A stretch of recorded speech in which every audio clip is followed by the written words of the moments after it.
I went into this film reluctant. Didn't have really high expectations because of the trailers, and I think it looked like an entertaining film. But wow, I was wrong. This is a cinematic accomplishment, but with some caveats.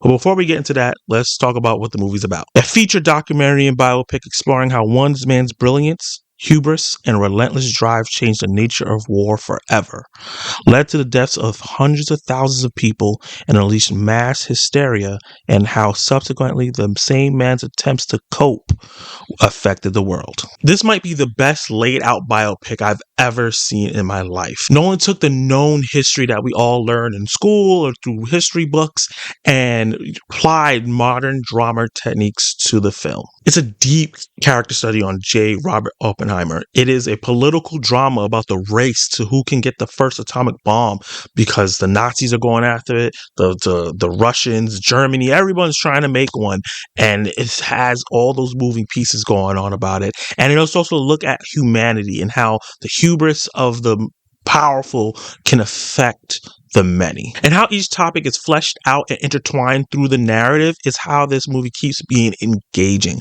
And in certain topics that they touch on, you're like, why the hell they're even showing me this? Like Oppenheimer's womanizing ways, but then they show how that ties into the greater story, affects the story and the narrative at all three levels, or even his political leanings, which I was surprised that they touched upon so much, but it really, really affected so much in the story on all three levels. And I really, really thought that was a really well-made job of tying in someone's personal past and the things that affect them and what they do and how it affects the greater story. And Nolan plays with perspectives in a very creative way.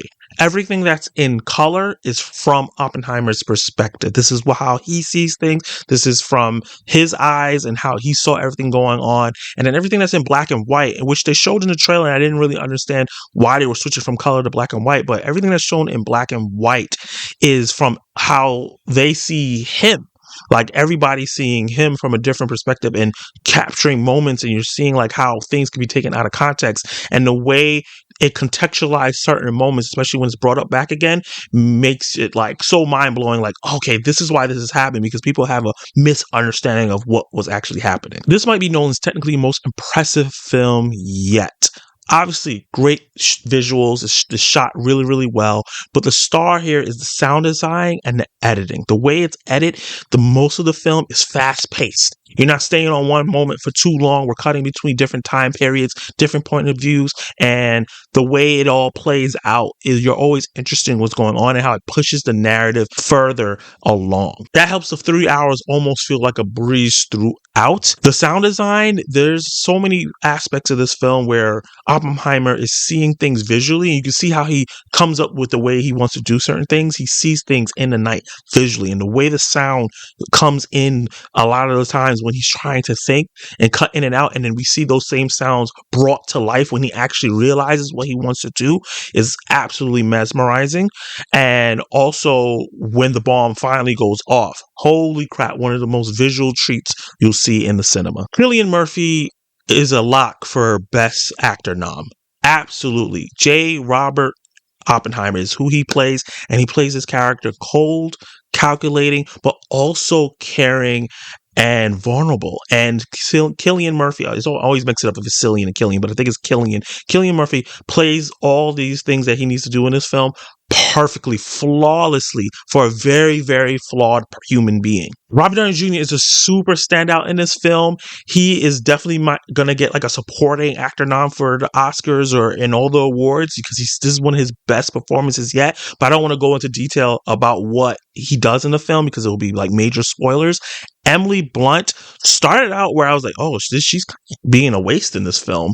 But as the movie progressed and her role expanded and she became more important and more important to the plot, her performance got even better. And she was just so fun in the film, and it made a lot of the scenes funnier with her expressions and how she said certain things and the way she executed and delivered the lines was in serious moments, but the execution made you laugh. And the cast is stacked. When you see the cast through the trailer, like, wow, that person, that person, that person, that person. But there's even more people that didn't show in the trailers in the cast. And there's a lot of actors that come in that are very talented, that have like one line, or they might not even have a line. They kind of look at Oppenheimer like, should we be doing this?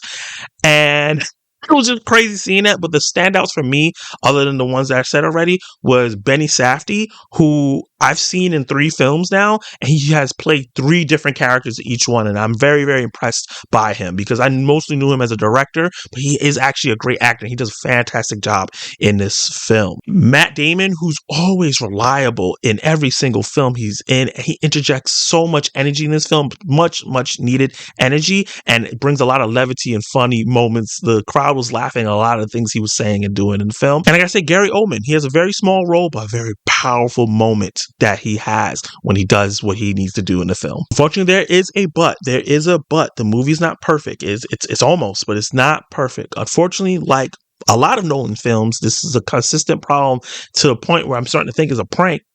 25 to 30% of the film is not legible. Like, you can't understand what people are saying. It's the sound mixing and the way the music kind of gets too loud, or sometimes there's multiple voices happening when people are having conversations and you can't clearly hear what the main characters are saying. And it's not the whole time. Like I said, it's like 70 to 80%, maybe even 85% of the film, you can hear what's going on, especially the important information. But there are certain scenes where I did not know what the hell was going on, and that's not good for a movie where 90%, 95% of the film is just people talking in rooms.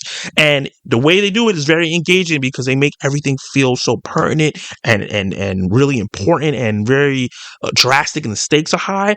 But the fact that you can't hear some of the parts is frustrating. When I walked out of my screening, I heard a lot of people talking about how great the film was, but also they wish they had subtitles because they couldn't hear a lot of the movie. And the length of the movie has been a big discussion of film being 3 hours in a biopic and how much can you show about something that we all know already. I feel like the 3 hours was needed for this full story to be told. And I gotta say, for the first 2/3, the first 2 acts, I feel like the movie moved at a really quick pace to the point where I was trying to like, whoa, I just grasped at this moment. You're already going. And it wasn't a problem for me. I was like, okay, this movie's actually moving as a breeze. It's going really, really fast. But then there's a point where it transitions from the second act into the third act, and it gets really bogged down and slows down and gets a bit repetitive in what they were doing.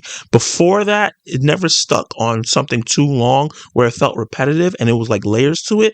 But there's a certain section at the end, while still very engaging, while very still important, the aftermath of everything, it just felt kind of repetitive in what they were doing. Oppenheimer is an immersive and skillfully edited biopic. This goes beyond Nolan showing a character study of J. Robert Oppenheimer, played by Cillian Murphy, because the music, the visuals, and the acting just elevate everything to another level. Murphy's phenomenal. Blunt shines. RDJ is coming for that Oscar. And despite you not being able to hear everything that's going to happen in the movie, this deserves your eyes in the cinema on the biggest screen that you can possibly see. I might want to go see this movie again in IMAX because that explosion, when the bomb finally goes off, it's just such a visual treat, and the way it's executed, I just want to see it on the big screen.